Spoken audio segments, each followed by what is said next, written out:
So I'll start with this. A couple of years ago, an event planner called me because I was going to do a speaking event. And she called and she said, I'm really struggling with how to write about you on the little flyer. And I thought, well, what's the struggle? And she said, well, I saw you speak, and I'm going to call you a researcher, I think, but I'm afraid if I call you a researcher, no one will come because they'll think you're boring and irrelevant.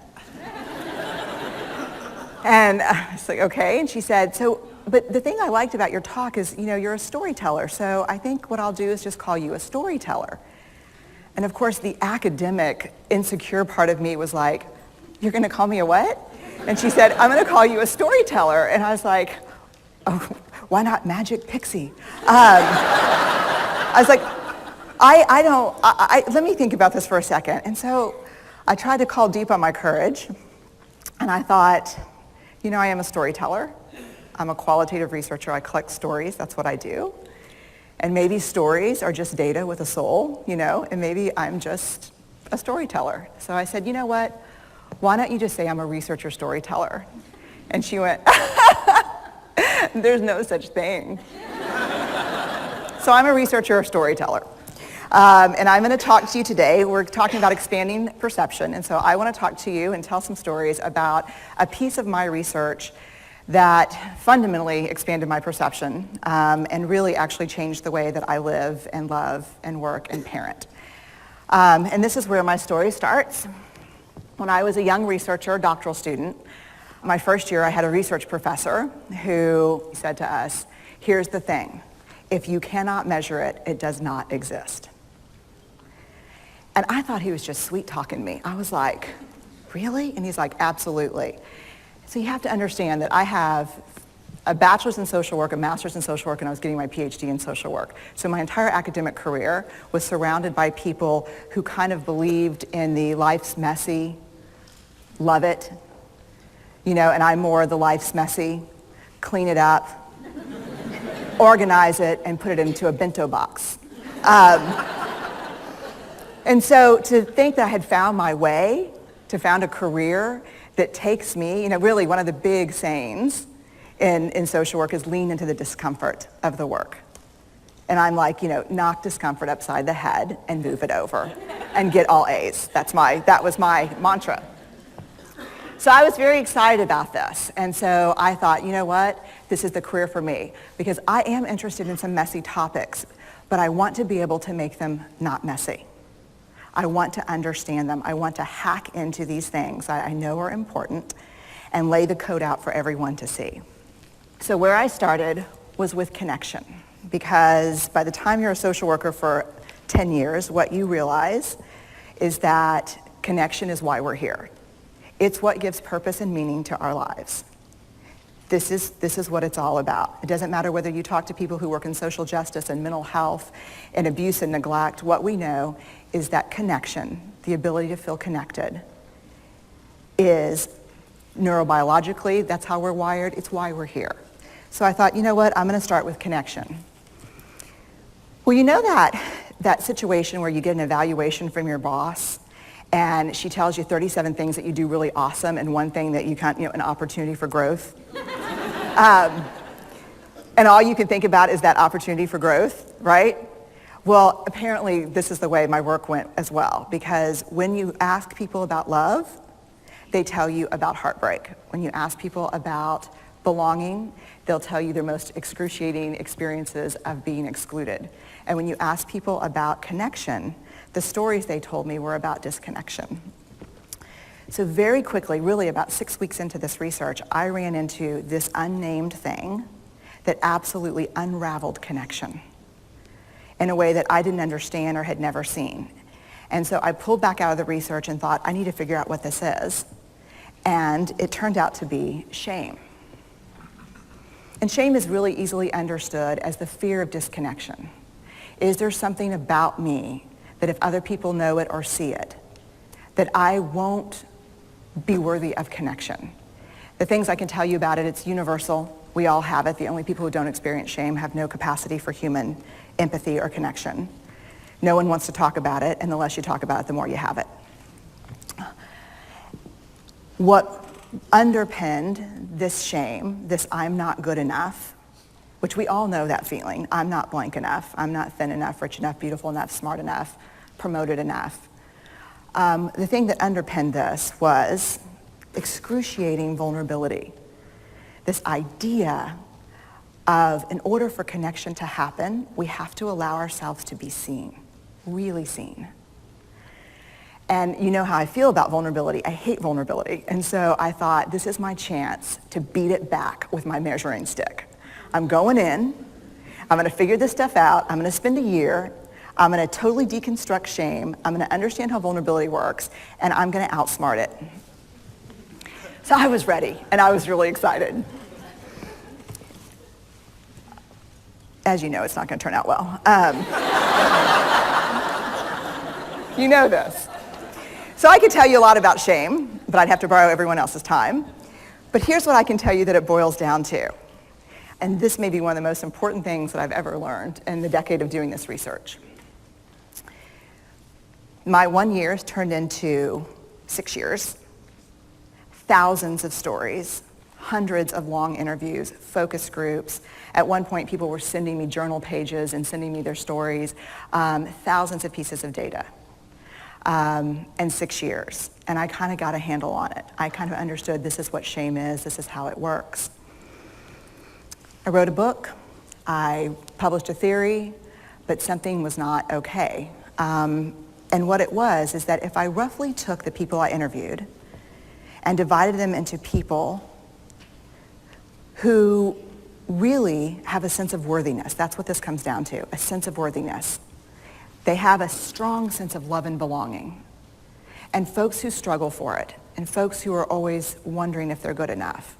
There was only one variable that separated the people who have a strong sense of love and belonging and the people who really struggle for it, and that was the people who have a strong sense of love and belonging believe they're worthy of love and belonging. That's it. They believe they're worthy. And to me, the hard part of the one thing that keeps us out of connection is our fear that we're not worthy of connection, was something that personally and professionally I felt like I needed to understand better. So what I did is I took all of the interviews where I saw worthiness, where I saw people living that way, and just looked at those. What do these people have in common? And I have a slight office supply addiction, but that's another talk. So I had a manila notebook, a manila folder, and I had a Sharpie. And I was like, what am I going to call this research? And the first words that came to my mind were wholehearted. These are kind of wholehearted people living from this deep sense of worthiness. So I wrote at the top of the manila folder. And I started looking at the data. In fact, I did it first in this in a 4-day, very intensive data analysis where I went back, pulled these interviews, pulled the stories, pulled the incidents. What's the theme? What's the pattern? My husband left town with the kids because I always go into this kind of Jackson Pollock crazy thing where I'm just like writing and going and kind of just in my researcher mode. And so here's what I found. What they had in common was a sense of courage. And I want to separate courage and bravery for you for a minute. Courage, the original definition of courage, when it first came into the English language, it's from the Latin word cur, meaning heart. And the original definition was to tell the story of who you are with your whole heart. And so these folks had, very simply, the courage to be imperfect. They had the compassion to be kind to themselves first and then to others, because as it turns out, we can't practice compassion with other people if we can't treat ourselves kindly. And the last was they had connection, and this was the hard part, as a result of authenticity. They were willing to let go of who they thought they should be in order to be who they were, which is, you have to absolutely do that for connection. The other thing that they had in common was this. They fully embraced vulnerability. They believed that what made them vulnerable made them beautiful. They didn't talk about vulnerability being comfortable nor did they really talk about it being excruciating, as I had heard earlier in the shame interviewing. They just talked about it being necessary. They talked about the willingness to say I love you first. The willingness to do something where there are no guarantees. The willingness to breathe through waiting for the doctor to call after your mammogram. The willing to invest in a relationship that may or may not work out. They thought this was fundamental. I personally thought it was betrayal. I could not believe I had pledged allegiance to research, where our job, the definition of research is to control and predict, to study phenomenon for the explicit reason to control and predict. And now my mission to control and predict had turned up the answer that the way to live is with vulnerability and to stop controlling and predicting. This led to a little breakdown, which actually looked more like this. And it did. It led to I call it a breakdown, my therapist calls it a spiritual awakening. Spiritual awakening sounds better than breakdown, but I assure you it was a breakdown. And I had to put my data away and go find a therapist. Let me tell you something. You know who you are when you call your friends and say, I think I need to see somebody. Do you have any recommendations? Because about 5 of my friends are like, woo, I wouldn't want to be your therapist. And I was like, what does that mean? And they're like, oh, I'm just saying, don't bring your measuring stick. It's like, okay. So I found a therapist. My first meeting with her, Diana, I brought in my list of the way the wholehearted live. And I sat down, and she said, how are you? And I said, I'm great, I'm okay. And she said, what's going on? And I said, and this is a therapist who sees therapists, because we have to go to those because their BS meters are good. And so I said, here's the thing, I'm struggling. And she said, what's the struggle? And I said, well, I have a vulnerability issue, and I know that vulnerability is kind of the core of shame and fear and our struggle for worthiness, but it appears that it's also the birthplace of joy, of creativity, of belonging, of love. And I think I have a problem, and I need some help. And I said, but here's the thing, no family stuff, no childhood shit. I just need some strategies.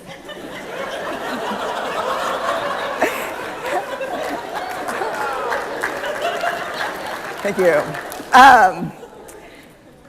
So she goes like this. And then I said, it's bad, right? And she said, it's neither good nor bad. It just is what it is. And I said, oh my God, this is gonna suck. And it did, and it didn't. And it took about a year. And you know how there are people that, like, when they realize that vulnerability and tenderness are important, that they kind of surrender and walk into it? A, that's not me. And B, I don't even hang out with people like that. For me, it was a year-long street fight. It was a slugfest. Vulnerability pushed, I pushed back. I lost the fight, but probably won my life back. And so then I went back into the research and spent the next couple of years really trying to understand what the wholehearted, what the choices they were making, and what are we doing with vulnerability? Why do we struggle with it so much? Am I alone in struggling with vulnerability? No. So this is what I learned. We numb vulnerability. When we're waiting for the call, it was funny, I sent something out on Twitter and on Facebook that says, how would you define vulnerability? What makes you feel vulnerable? And within an hour and a half, I had 150 responses. Because I wanted to know, what's out there. Having to ask my husband for help because I'm sick and we're newly married. Initiating sex with my husband. Initiating sex with my wife. being turned down, asking someone out, waiting for the doctor to call back, getting laid off, laying off people. This is the world we live in. We live in a vulnerable world. And one of the ways we deal with it is we numb vulnerability. And I think there's evidence, and it's not the only reason this evidence exists, but I think that it's a huge cause. We are the most in debt, obese, addicted, and medicated adult cohort in U.S. history. The problem is, and I learned this from the research, that you cannot selectively numb emotion. You can't say, here's the bad stuff. Here's vulnerability, here's grief, here's shame, here's fear, here's disappointment. I don't want to feel these. I'm going to have a couple of beers and a banana nut muffin. I don't want to feel these.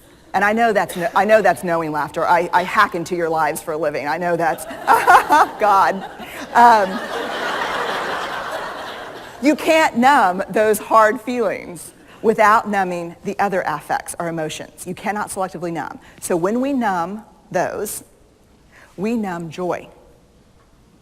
We numb gratitude. We numb happiness. And then we are miserable and we are looking for purpose and meaning. And then we feel vulnerable. So then we have a couple of beers and a banana nut muffin. And it becomes this dangerous cycle. One of the things that I think that we need to think about is why and how we numb. And it doesn't just have to be addiction.